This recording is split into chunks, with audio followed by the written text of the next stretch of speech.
Swami ji, BP को लोग मामूली सी टेंशन क्यों समझते हैं? मेडिकल साइंस ये कहती है स्वामी जी कि बीपी सीधे सीधे brain stroke, heart attack, kidney failure की जमीन को तैयार करता है। तो स्वामी जी, वो कौन सी आदतें हैं जो बीपी को बढ़ाती हैं, जिन्हें आज ही बदल लेने की जरूरत है?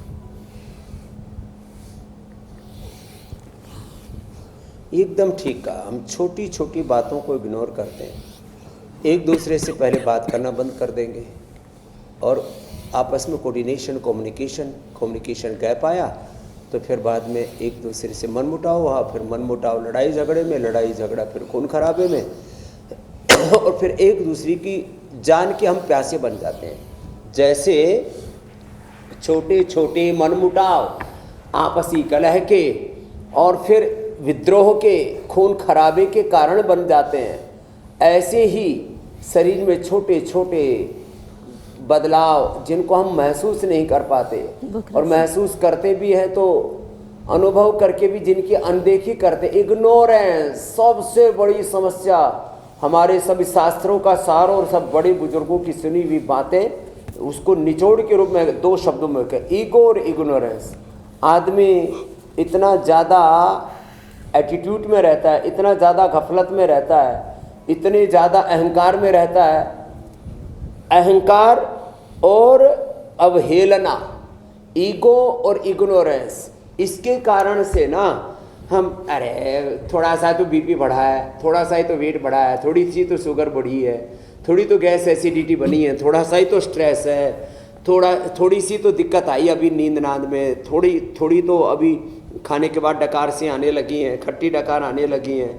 थोड़ी थोड़ी करके फिर वो बीमारी, जैसे मैंने कहा, पूरे 37 ट्रिलियन सेल्स में, उससे फिर टिश्यूज में, ऑर्गन्स में, पूरे शरीर में रोगों का ताना बाना, बस माने रोग रूपी शत्रु भीतर तक घुस जाते हैं। जैसे हमारी सीमाओं से यदि आतंकवादियों को और देश विरोधी ताकतों को ना रोका जाए तो धीरे धीरे करके घुस जाएंगे और भीतर जाकर के कहीं भी फिर बम फोड़ने लगेंगे।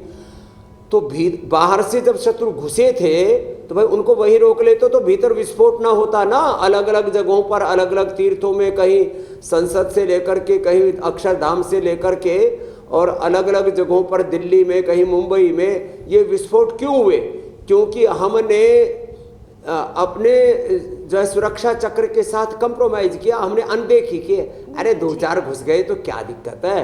अरे एक आतंकवादी घुसा और उसने घुस करके, अब जैसे वेनेजुएला के अंदर घुसा वो अमेरिका, उसको देखा ही नहीं किसी ने, और जब तक देखते भीतर घुस करके उनके सुरक्षा चक्र को ध्वस्त करके उनका राष्ट्रपति उठा ले गए।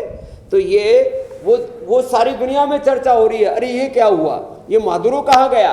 अरे भैया तुम खुद ही मादुरो हो, तुम्हारा अपहरण कर चुकी है शुगर, तुम्हारा अपहरण कर चुका है बीपी तुम्हें उड़ा ले गया बीपी, तुम्हें उड़ा ले गई शुगर, तुम्हें उड़ा ले गया मोटापा, स्ट्रेस, एंजाइटी, डिप्रेशन। अब पहली बात तो यह है कि बीमारियां जैसे ही थोड़ा सिग्नल मिले, इनिशियल लेवल पर ही बीपी शुगर को कंट्रोल कर लें, इनिशियल लेवल पर लिवर, किडनी, हार्ट आदि को दुरुस्त कर ले तो ठीक है, नहीं तो ये महाविध्वंसक होता है, लोगों की मौत हो जाती है बीपी बढ़ने या घटने से, शुगर बढ़ने या घटने से। बाकी जो आंखों की रोशनी चली जाती है, जो है दिमाग सुन्न पड़ जाता है, माने न्यूरोपैथी, नेफ्रोपैथी, रेटिनोपैथी, और फिर अलग अलग प्रकार से शरीर में जो विध्वंस मचता है। तो शुगर के लिए तो हमने बताया मंडूकासन, योग मुद्रासन, थोड़ा लंबा करो, खीरा, करेला, टमाटर का जूस पियो, मधुनाशनी मधु ग्रिट लो, और एलोवेरा, गिलोय, चिरायता, कुटकी, गुड़मार, विजयसार का पानी पियो, मेथी का पानी पियो, अंकुरित मेथी खाओ। शुगर के सारे कॉम्प्लिकेशन से अपने आप को बचाओ। जब किडनी पर ज़्यादा असर हो जाए तो रिनोग्रिट, आंखों पर ज़्यादा असर हो जाए तो आईग्रिट, और ब्रेन नर्वस सिस्टम ज़्यादा ही गड्ढमड्ढा हो जाए तो इम्यूनोग्रिट गोल्ड और न्यूरोग्रिट गोल्ड दे देते हैं, तो सारे कॉम्प्लिकेशन से बच जाते हैं। सेम बीपी पर, बीपी तो खाली मुक्तावटी से या बीपी ग्रिट से सुबह दोपहर से 3 बार खाली पेट ही दे देते हैं, लौकी का जूस मात्र पीने से, लौकी के पेठे के जूस से, और अनुलोम विलोम, भ्रामरी, उद्गीत, भ्रामरी, ओम शीतली शीतकारी, ऐसे। और चंद्र भेदी, बाएं से लिया, दाएं से छोड़ा। अभी सर्दियाँ ज़्यादा चल रही थी तो हम सूर्य विधि ज़्यादा बता रहे थे, दाएं से लो बाएं से छोड़ो, दाएं से लो बाएं से छोड़ो, बार बार दाएं से लो बाएं से छोड़ो। गर्मी आई, अरे बाएं से लो, थोड़ा होल्ड करो, दाएं से छोड़ो, बाएं से लो, होल्ड किए बिना होल्ड किए दाएं से छोड़ो, एकदम नॉर्मल हो जाता है बीपी। थोड़ा मन को थोड़ा संभाल के रखो, अपना आपा मत खो, ज़्यादा उथल पुथल नहीं, उधेड़ बुन नहीं, आपा धापी नहीं, मार धाड़ नहीं, थोड़ा ठहरो मेरे भाई। योग चित्त वृत्ति निरोध तदा दृष्टु स्वरूप अवस्थान, सांसों के साथ मन को टिकाने मात्र से बीपी नॉर्मल हो जाता है। बाकी बीपी के बढ़ने की एसिडिटी भी कारण है, तो ज़्यादा तीखा तला नहीं खाना।